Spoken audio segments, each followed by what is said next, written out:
Hello guys, welcome back to the channel. I'm here today with my good friend and client, Stef, who is also from England, and she's actually a carnivore bodybuilder.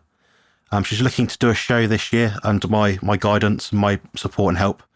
We're going to be talking today a bit about her current health status, training, diet, and how she's going to go about competing this year using a purely carnivore diet.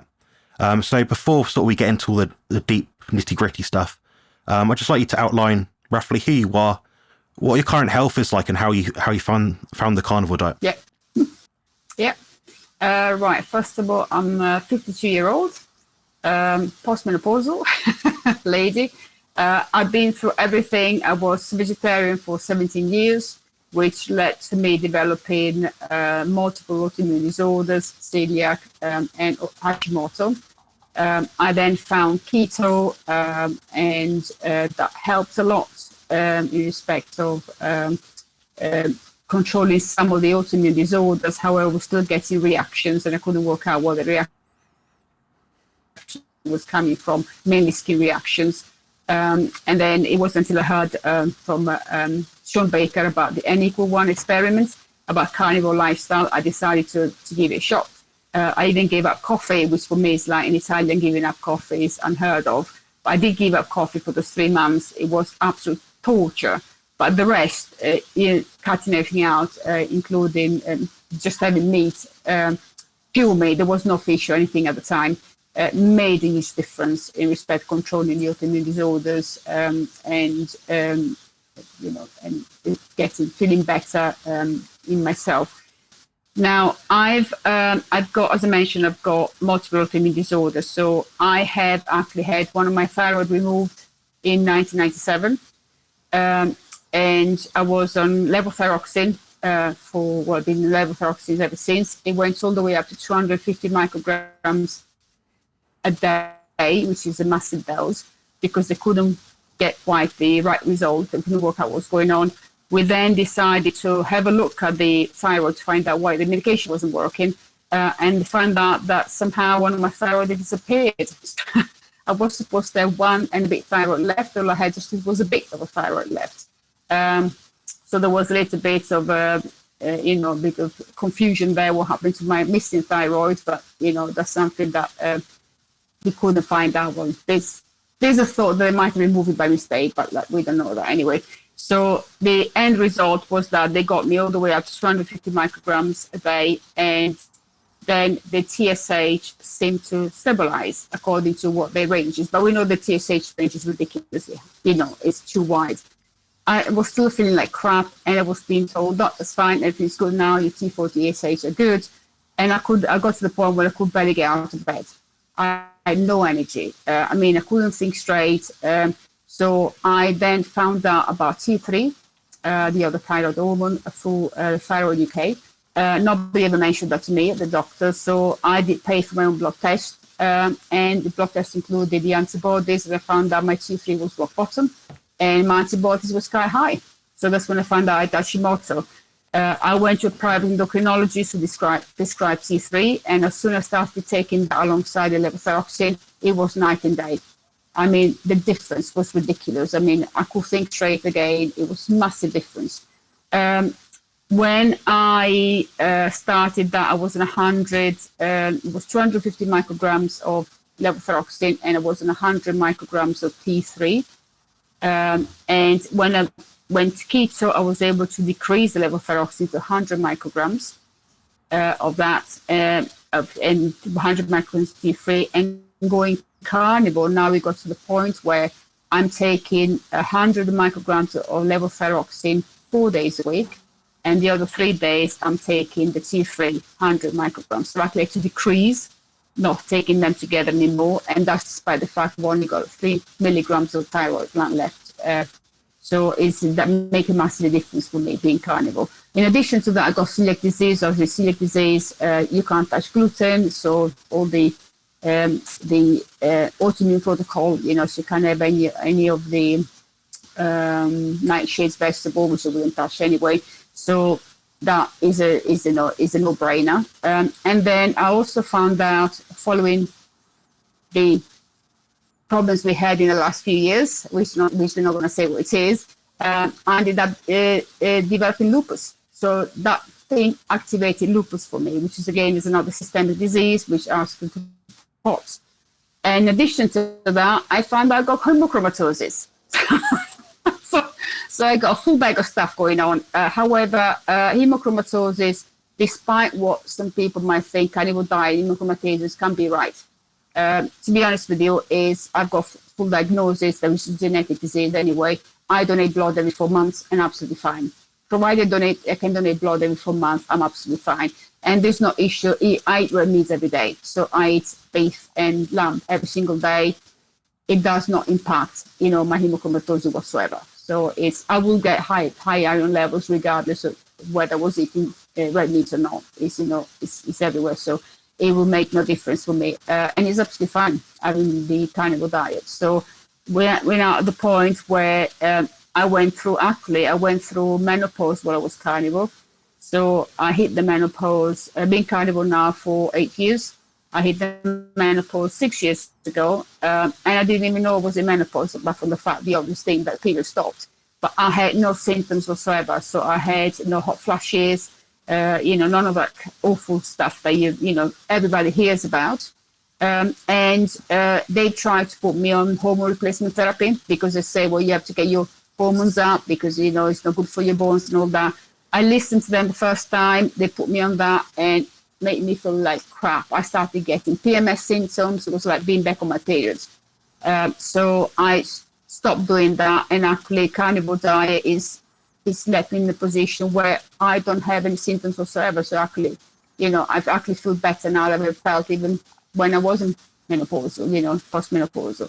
And all my autoimmune disorders are under control. So provided I don't get away from the carnivore diet, because I know if I do try to have something like dairy, I get reaction from that. So provided I stick to the carnivore diet and leave the dairies out, I'm absolutely fine.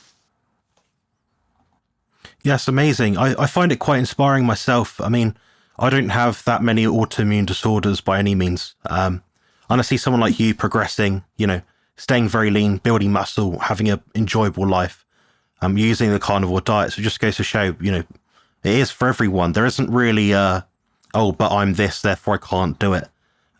You're taking all the precautions needed. You're having the necessary blood tests and you're doing the best you can with the hand that you've been dealt. So that's really inspiring.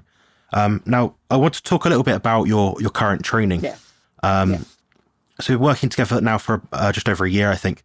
I wanted to ask about what your current training is like in terms of maybe your training split, days per week, time in the gym. Like what are you currently doing in the gym? Right, I'm currently doing 2 upper body days and 2 lower body days. I am more of a morning person when it comes to training. I perform better in the morning. However, because of work commitments, I have to do 2 evenings and then 2 mornings. So I do 2 sets. Upper body, I do 2 sets per exercise when I do the upper body. But I use the super slow method. So I literally, while before I used to just count reps, I now just do each exercise, each set to last about 1.5 to 2 minutes. I don't bother counting the reps. I literally go to I keep them moving very, very slow, lift slow, hold at the top, and then lower down slowly until I get to the point where I reach concentric failure. So I can't lift up all the way. And then I do a couple of more reps with, just the half, partial reps. And then once I'm really struggling to lift it up completely, then I will just hold the last one until I reach full isometric failure. And then I lower it down. So the idea is that although it's only 2 sets, it's time under tension I'm looking at. So every time I'm trying to progress, the weight remains the same until I can do at least 2 minutes of complete time under tension where I've exhausted everything. Once I can do 2 sets of each 1 or 2 minutes, then I increase the weight next time. And if I won't be able to do 2 minutes, I'll do less until I build it up until I can do 2 minutes. I progress that way. Leg-wise, the legs do a bit more. So I'm doing for the leg press and the leg extensions, I tend to do 3 sets of those. It's trickier to hit the 2 minutes with those because I can hit 2 minutes the first and second set. The third set is really hard because by then I'm quite knackered. You know, the legs are quite knackered. But I find the legs really hard. For me, they are where I tend to store most of the fat, and it's the one where I find it harder to build muscle. So I have to put a lot more attention on the legs. So I have to do more sets for the legs to try to build them up. I do try to do when, for example, I got the leg extension, I got the leg curls, you know, which I tend to do 2 sets of those ones, and I struggle a little bit, but I'm okay with those. Then when I go to the leg extensions, I need to do 3 sets of that. And what I tend to do, I say one of the leg days I do both legs together.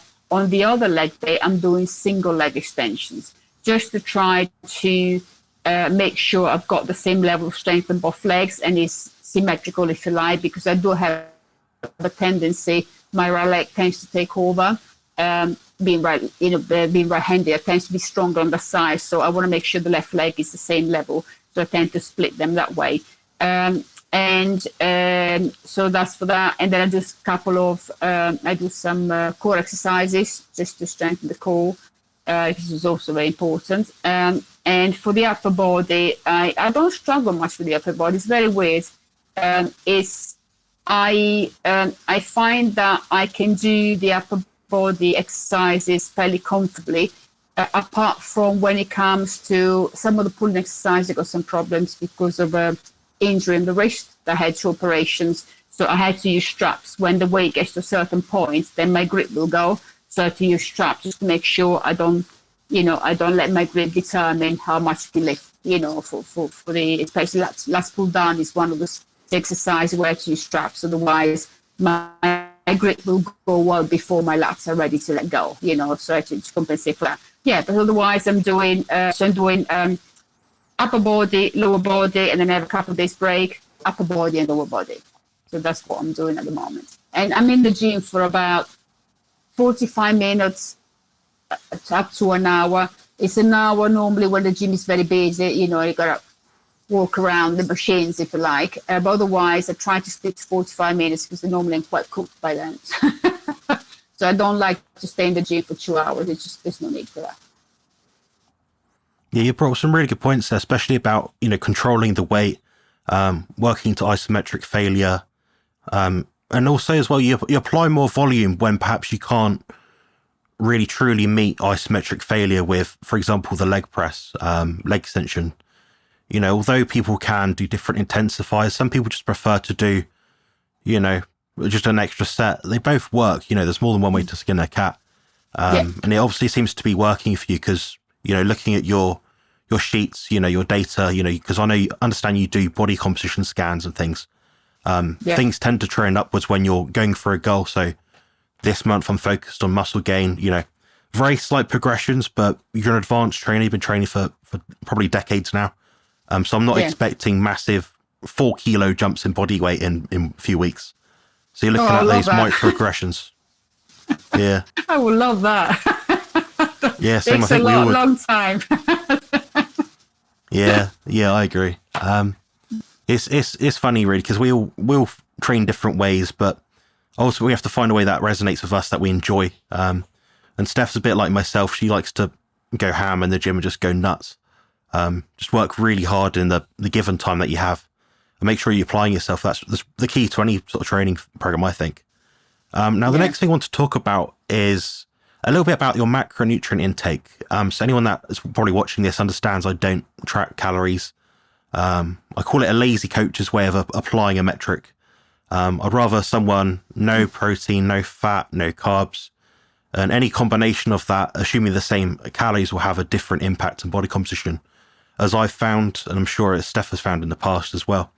So I want to ask about your current macronutrients and perhaps what you're doing right now and what you've done in the past, and what kind of leverages you have and what you move around in terms of your diet to get a certain physique or body composition outcome.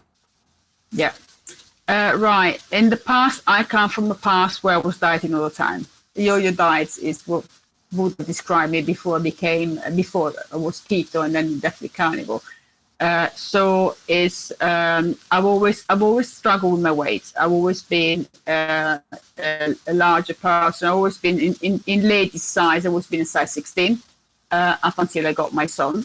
So it's always been a struggle for me. I was always a chunky one in the family. So in the past, that has always been, before I hit the carnivore side of things, I always used to do, the first thing I used to go was low fat, low calorie, low fat, low everything, So I came from a background of a messed up metabolism. In addition to that, you had a thyroid problem. So it's really messed up metabolism.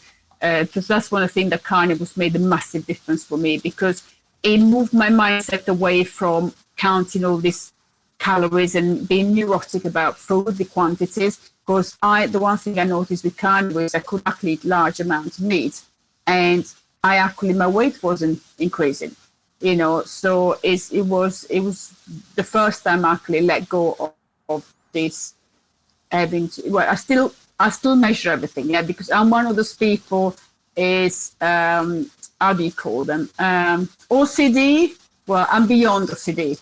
I've been tracking my food, my exercise, my reaction to everything on chronometer for the last 10 years, and before that on MyFitnessPal for 10 years. So every single day without fail. I'm a bit OCD with that kind of stuff, but that's because it has me control everything. It has me control anything from bowel movements to reaction to food, so I can see what's causing problems. I believe that if you don't track it, you can't fix it. I don't track to see how many calories I'm eating. I'm just tracking to see how my body's reacting to the food. So sometimes it might be, I'm looking at, okay, I'm having 10% beef versus 15% beef. What happens at the end of the month? Where am I composition wise? I'm not so much looking at the calories. Right now, I'm actually having probably the most amount of food I had in a while, because I'm literally eating to hunger, and my hunger's been going up as I've been training harder and harder. So it's been going up, which is nice not to feel guilty about eating, more. So at the moment, I'm having 2 meals a day, and I have breakfast and then I have lunch. So breakfast is quite early in the morning before I get to work. It's normally around about 6:30, and it will be it's a mix of. So I have a total of 600 grams of meat a day, which is 300 grams of lamb, 300 grams of beef, and that is split into the 2 meals, morning and lunchtime. So it works out about 300 grams of meat in the morning, which is half lamb, half beef, and 300 grams of meat for lunch, half lamb, half beef. But in the morning, I also have mackerel. And that's after you gave me the advice, because I always used to have just beef on its own. I would have just maybe eggs for breakfast and then beef for lunch. And I used to feel hungry.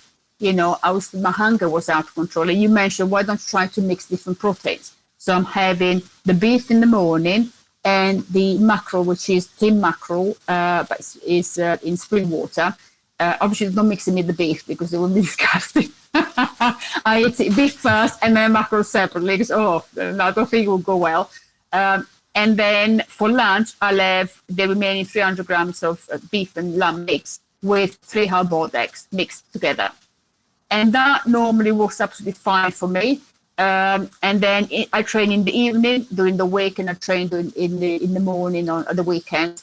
I do, however, find at weekends I have to have more meat because I tend to walk to the gym and walk back from the gym, so that my step count is high and I get hungry. So at the weekends, I tend to have, instead of 600 grams total meat, I have 900 grams meat split into 2 meals, and I will have 1 mackerel. I don't have eggs at the weekend. I'm trying to control the eggs intake because it's one of those food for me which is dose dependent. If I have too much of it, I start reacting, which normally skin reactions, rashes and stuff like that.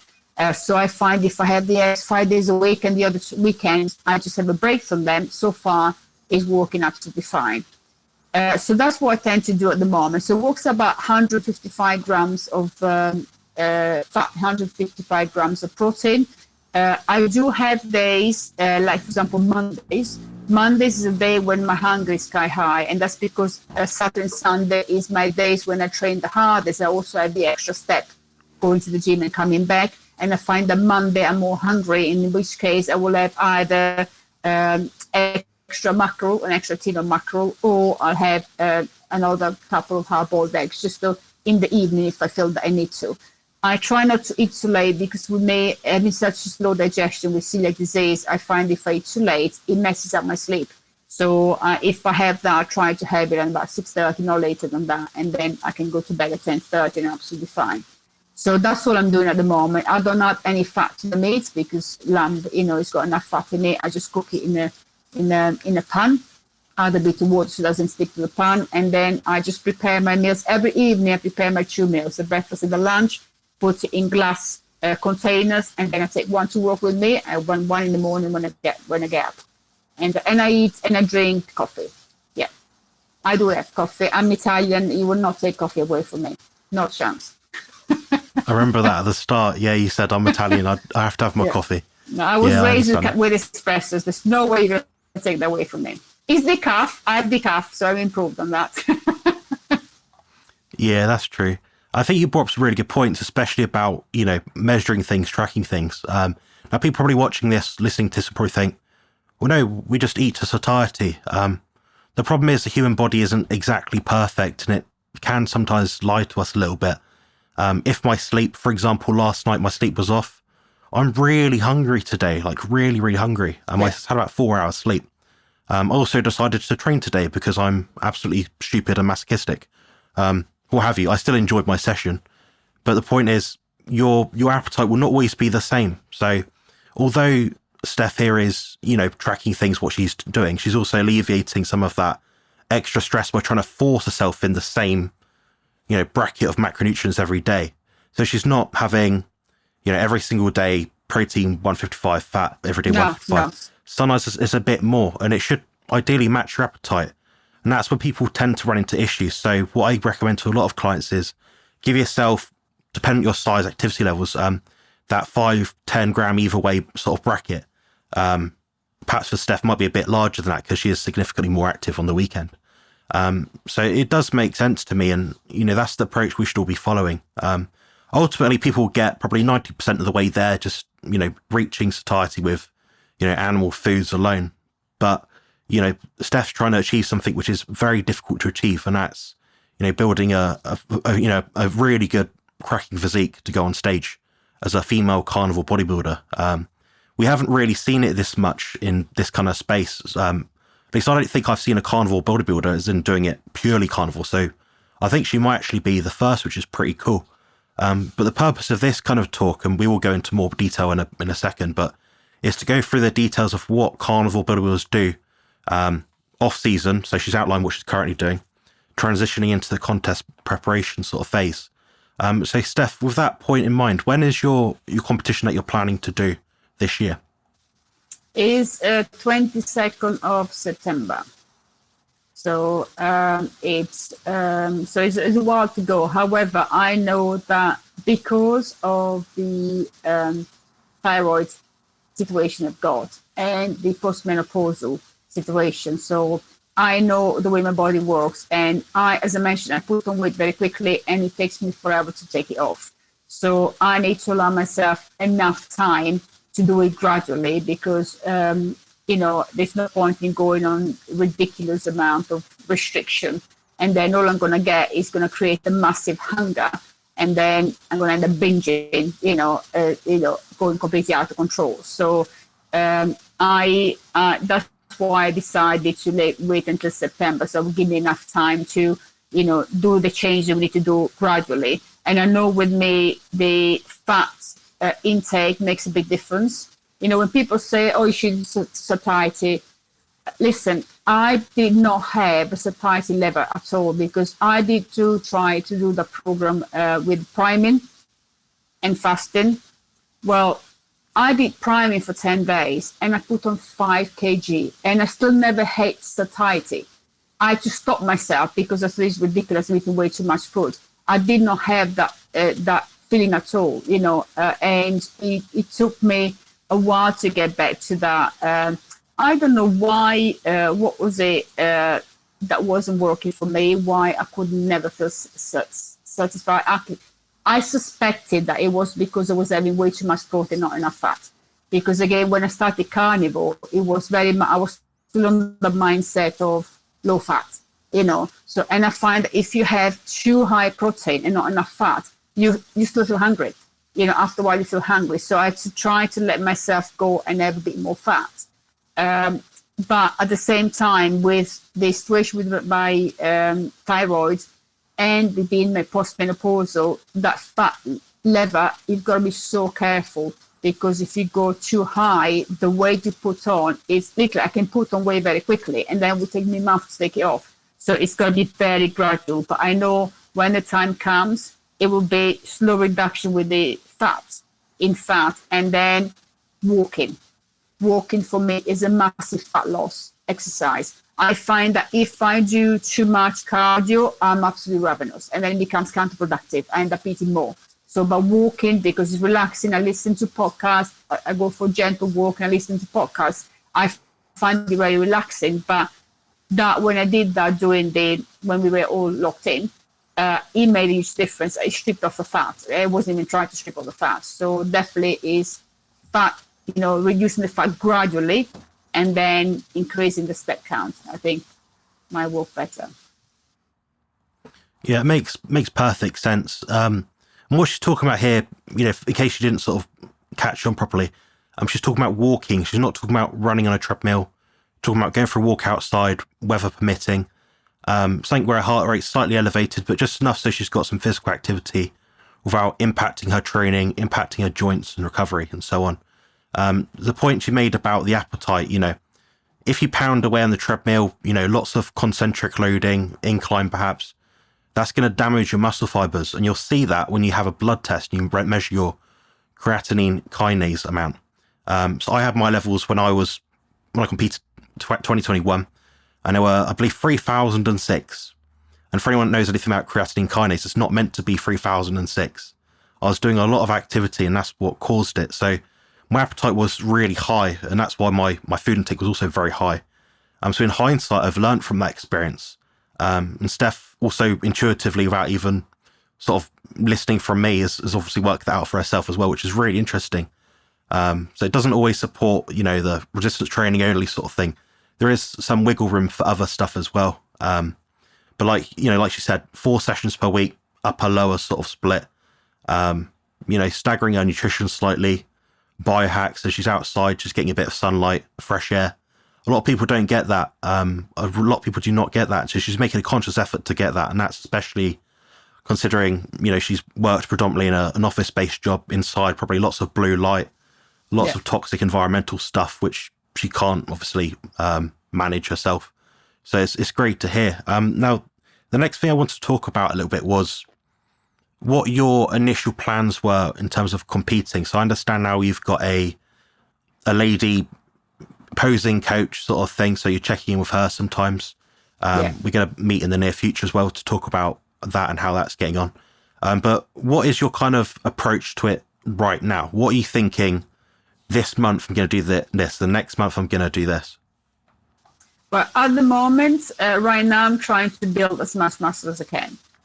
So I'm still enjoying eating the food as and when I'm hungry. But the plan, I think, is possibly, well, I'm going to Italy in over Easter to meet my family. And then once I come back from that, I think I would like to start cutting back a little bit. So starting the cutback, that will give me, so from April, so May, June, July, August, so it's about 5 months.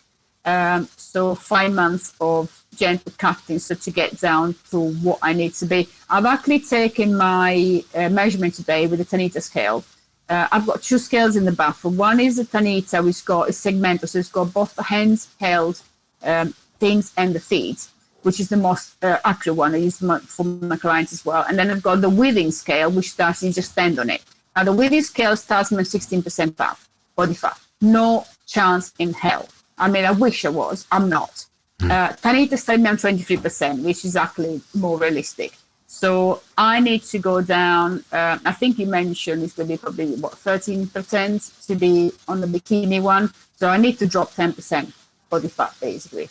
So I think is 5 months. It's going to be over 5 months. So 20 weeks.